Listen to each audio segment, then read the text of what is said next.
why great products deserve great brands. I'll tell you a little bit about that. So I spend my time working with product managers. At Google, I worked with product managers. At Square, I worked with product managers. I now work as a consultant for early stage startups. I think Gib called them punk startups. I work with a lot of punk startups, some of which go on to be real startups. And I work part-time with First Round Capital, who I know has funded some of your companies, so that's nice to be in the company of a bunch of first round founders. A lot of these founders are product managers or were product managers. So I spend a lot of time with product managers, and when I'm not with them, I'm with these two guys. My husband runs product and design at Dropbox. He went through the associate product manager training at Google when I was doing the marketing one. He's the quintessential product manager. Started his own company, sold the company, ended up going to lead product at a bigger company. And my son is not yet a product manager, but has already demonstrated some of the quintessential behaviors. I'll just mention two of them. One of them is he loves figuring out how to build things. And the other one is he is a fierce negotiator, and every night after dinner he can have a certain number of chocolate chips, and it's a certain negotiation every night about how many he gets. So maybe a future product manager there. So I mentioned I started my career at Google. This was a great place to learn the ins and outs of product marketing. At the time when I joined, we were search, and we had just started ads. AdSense didn't exist yet. I got to work on the early days of AdWords and AdSense. It was a lot of fun, and then moved over to the consumer business, where I've basically been ever since. Google was awesome. They already had a great brand, kind of by accident when I got there. And occasionally, some of the founders, they were really inspirational and great, but then they would say things, it doesn't say. I don't know what happened to my words. But the words were, if we have to use marketing, then we failed. And that was kind of disheartening if you were a marketer at a company that didn't want marketing. But what he really meant, what Larry meant, was we shouldn't have to use a lot of advertising. We want these products to grow via word of mouth. This is the holy grail for every product company out there. And Google did this really well with a lot of products. And over time, Google did more and more marketing and learned that they could learn something from some of the world's biggest brands, and they could in turn get those biggest brands to spend more with them on AdWords. And so they formed a partnership with Procter & Gamble.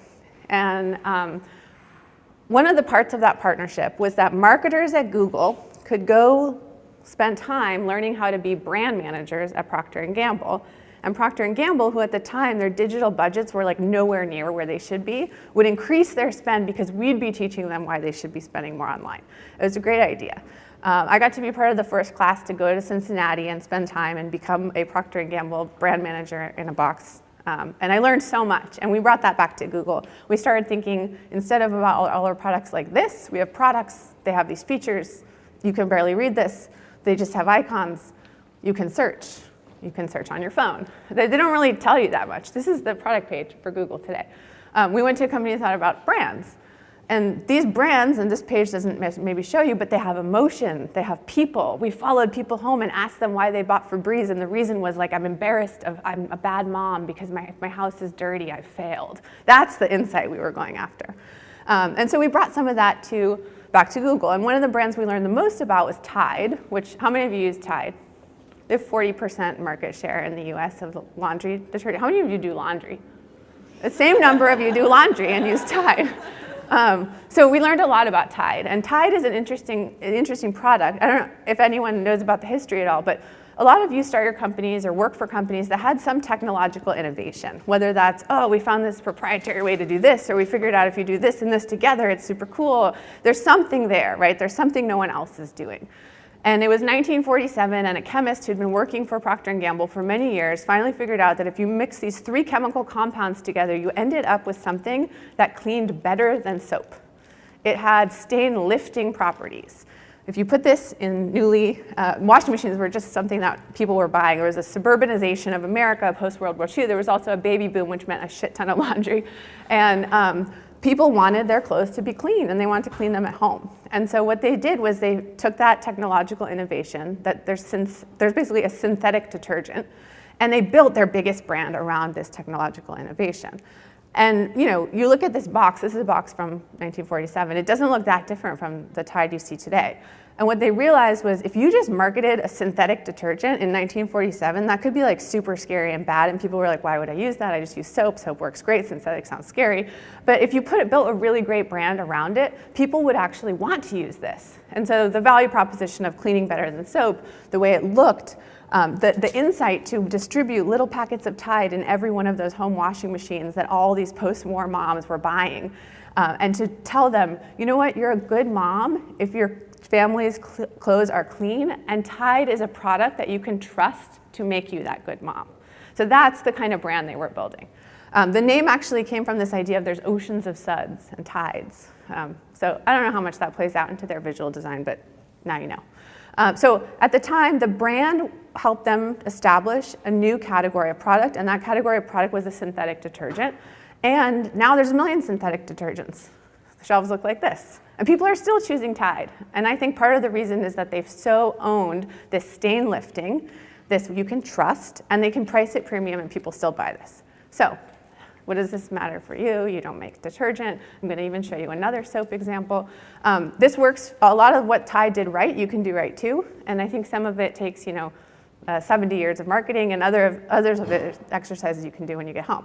So I'm going to give you 3 exercises that if you haven't done for your products, if you don't have marketing, I know at dinner last night there were some people who said, well, we're a 120-person company and we have no marketers. I was like, oh, you can do these yourself. So please go do these if there are things you haven't done yet. And I'm going to use an example of this product called Eero. Do any of you have Eero at your home? 2 people back there. Okay, I'm the third. It's a home Wi-Fi system. So much like Tide established this new category of synthetic detergent, Eero actually established a new category. This is not a router. This is a home Wi-Fi system.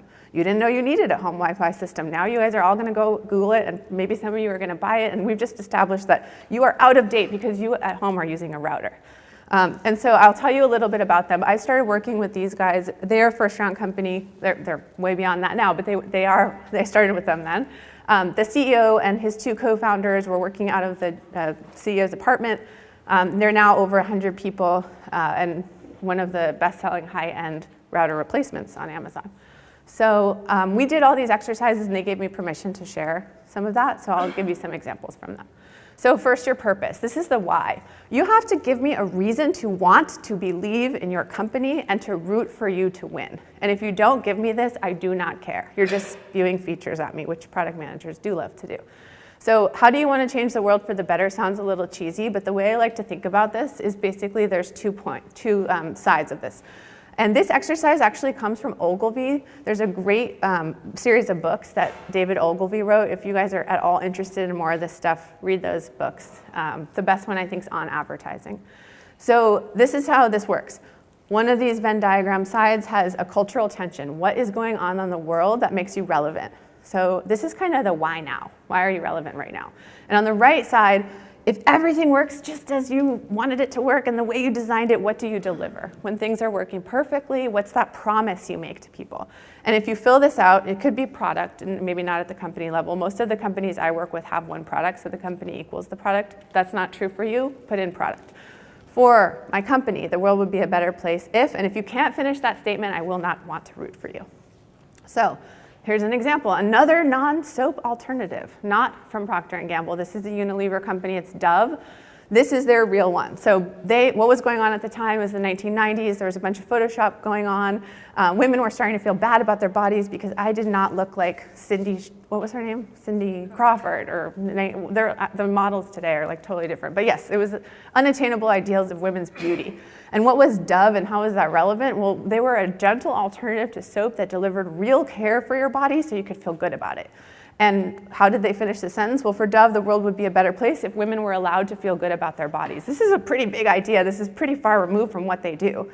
But they made this their platform, and they've been using it for the last 15 years to do advertising that looks like this. You may have seen the Real Beauty campaign. You see women wearing white with different bodies and different sizes and shapes, and all of a sudden you think Dove, and you feel good about Dove, and you want to buy Dove. If not for you, maybe for someone in your life.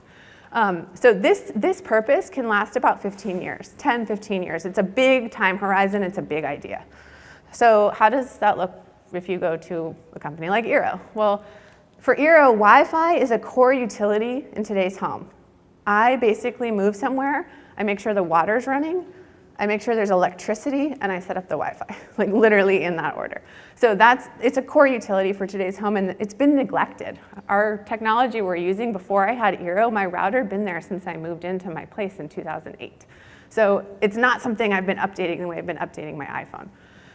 And what did they promise? Well, if everything's going perfect and Eero works the way it should, you can enjoy your connected home rather than suffer through it. I have not reset my router replacement since I switched to Eero. So for Eero, the world would be a better place if, and what's the big idea, could technology actually elevate your life at home? How many times have you cursed at your router? What if you never did that?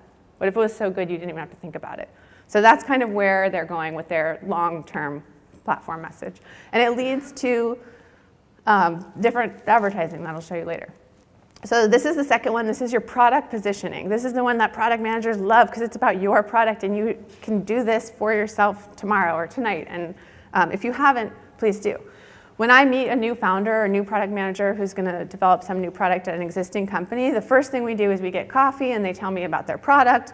And it takes like 30 minutes for me to understand what's going on. And at the end of the meeting, if I can summarize what they just told me in 30 minutes and 15 seconds, they're like, oh, yeah, exactly. I was looking for those words. And this is the exercise that's going to help you do that.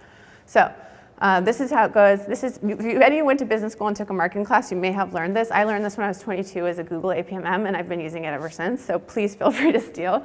So it's for your target customer who have some sort of statement of need or opportunity. Your product plays in some category, and it has some benefit. Unlike what your customers were doing before, your product has something that makes it unique and different that's going to help me believe your benefit. And that's what we'll go through here as some examples. So I was the product marketing manager on Gmail. This was our positioning statement. For Google users who get a ton of mail, if you got one message a day, Gmail wasn't for you. If you were a high volume person, the way that Googlers internally were in about 2004, Google could really help you. Gmail could really help you. So what is Gmail? And note the category here. It's a free webmail service. That's an existing category. It was full of Hotmail and Yahoo at the time. We did not say we're a new thing. We're a better version of something that already existed. So that's a choice. Are you playing in an existing category, or are you defining? Are you being a product-defining category? Okay, so what does it do? Think about what user number 1 who loves your product is going to say to user number 2. They get to say one thing. Oh, I just tried Gmail. It's so cool. And this is the thing we wanted them to say. It lets you search rather than sort. And what? Oh, Google happens to be a search company, so that's very, very believable for them. And unlike other webmail providers, we didn't care if you were using Hotmail or Yahoo. We were basically up against those too, a bunch of smaller players. Gmail gives you a gig, so you never have to delete a message again. This is the proof point. The key thing Gmail did differently was give you so much storage that you never had to delete anything. And that makes me believe the fact that I'll be able to save all of my messages and search over them rather than have to delete them and then sort through the ones that are left. Cool. So what does that look like for Eero? For tech-savvy dads, I'm not a dad. There's a dad I live with, but you get the idea, who have dead zones or buffering. Eero is the world's first home Wi-Fi system. If you can be the first, the best, or the only, that's great. What can you be the first, best, or only at? That leads you to believe that you might be in a new category. And what does it do? It blankets your home in fast, reliable Wi-Fi. We were really careful in the words that we used when we were picking this benefit, and blanket your home in fast, reliable Wi-Fi became the headline. So if you get these words right, you can actually use them in your marketing. This is internally facing, but some of the components end up being external. So unlike the single ugly router from whoever you were using before, Eero uses multiple devices placed throughout your home to create a wireless mesh network. So I showed you before, if you take that sort of purpose, the why, and you take this position, you end up with stuff like this. All you have to do is say eek, right? That thing has 8 legs. It looks like an overturned spider. This thing you can barely see because it just disappears. Now you're interested. So the last one is your personality. So you have the why. You have the thing that's going to make me want to believe in you. You have the what. What does your product do? Why should I care? Tell me in 15 seconds. And then how is it going to sound? What tone do you take? This is probably the one that's farthest removed from what you guys do, but if anyone works with a content marketer, with a copywriter, and you say, oh, can you just write about these new release we have, and when you get back and you're like, it's not that good. If you did this first, it would come back a lot better. So this is, what do you sound like? What does your brand stand for? So this is the exercise I like to start with. If your company or your product were human and you guys met at a cocktail party, what are the 3 things you would say about them? So it might be, we are playful, but not silly. We are smart, but not nerdy. We are, whatever it is, okay? So you want to say what you are, and then if you take that attribute too far, what are you not? So pick 3, and list as many as you can, then pick the top 3 you're actually going to own. And then you end up with something like this. So this, one of Eero's is clever, right? So we are clever, but not snarky, I think is how we landed on that one. And what you do is you take a boring sentence from your website, from some documentation you guys have, whatever it is. And theirs was get Wi-Fi throughout your entire home. Super boring. It's a not good way to say what I just told you before. And if you write without any cleverness, remove all the cleverness from your statement, you end up with something like this. You have simultaneous dual band 802.11n support for optimal coverage. That reads like a spec. It reads like what Netgear tells you. It reads what like Belkin tells you. And I really have no idea what that means. Or if you take cleverness too far, you're trying too hard. This is Mountain Dew marketing, right? It's like awesome Wi-Fi all up in your crib. This is not them either. This is taking that attribute too far. But if you get the right amount of clever, it sounds like this, Wi-Fi from the window to the wall. And everyone who gets the joke, who knows that the reference to the song feels really, really smart, like right now, how many of you get the joke? Okay, you guys feel great, right? And if you didn't get the joke, this makes perfect sense. It's Wi-Fi from the window to the wall, it covers your whole house. So that level of cleverness is the type of cleverness that we want to pepper in throughout the language on the website, throughout the language in product packaging, throughout the language on the Best Buy display. And so if we do this for each of the 3 attributes that Eero chose, we then end up with this little voice guide that we can hire a copywriter and say, write like this, and it comes back a lot better. So I encourage you to do that. So if I can leave you with one thought, this is the thought. If you're in a category of 1, your brand will help you get noticed. When your category gets crowded, your brand will help people choose you. So make sure you know what you are, why you're there, what do you do, how does it sound. And I'll leave you with this one last thought, which is my washing machine broke about 2 weeks ago. I had a Maytag that came with my house, and it was time to buy a new washing machine, and I ordered another Maytag because I had a Maytag, and I had decision paralysis over all of the different kinds of Maytags and Whirlpools, and I didn't even know Samsung made washing machines, and now LG makes washing machines. I got totally overwhelmed. I said, I'm going to buy the same Maytag I had before, but the new model. So that's brand loyalty for you. And then I got the delivery guy from Lowe's to come, and he brought the washing machine and they installed it, and I opened up the washing machine to make sure it would work, and inside were 2 Tide samples, just like that. And Tide has done this for 70 years. Samples in an exclusive agreement with Maytag to put new products. It was first powder. They were the first to develop liquid. They were first to develop pods. And they put this in the washing machine, and I thought that was really cool, and I remembered how much I liked being at Procter & Gamble and learning about them. And I wasn't buying Tide. I was buying some free and clear thing because I have this toddler and I didn't want his skin to get irritated. But I, of course, use these samples because I'm kind of price sensitive and I like to try free stuff. And it smelled really, really, really good. And I was like, my kid's 3. He doesn't really need this free and clear stuff anymore. And I actually just bought like one of those giant Costco-sized Tide pod thing because of this. So when you get things right, both on the marketing of how you talk about yourself, of what Tide has that smell, and also the touch points that you have with your customer, in this case free samples in every Maytag, you can actually build loyalty and remind people of what they love about your brand. So thank you very much, and yeah, enjoy those exercises.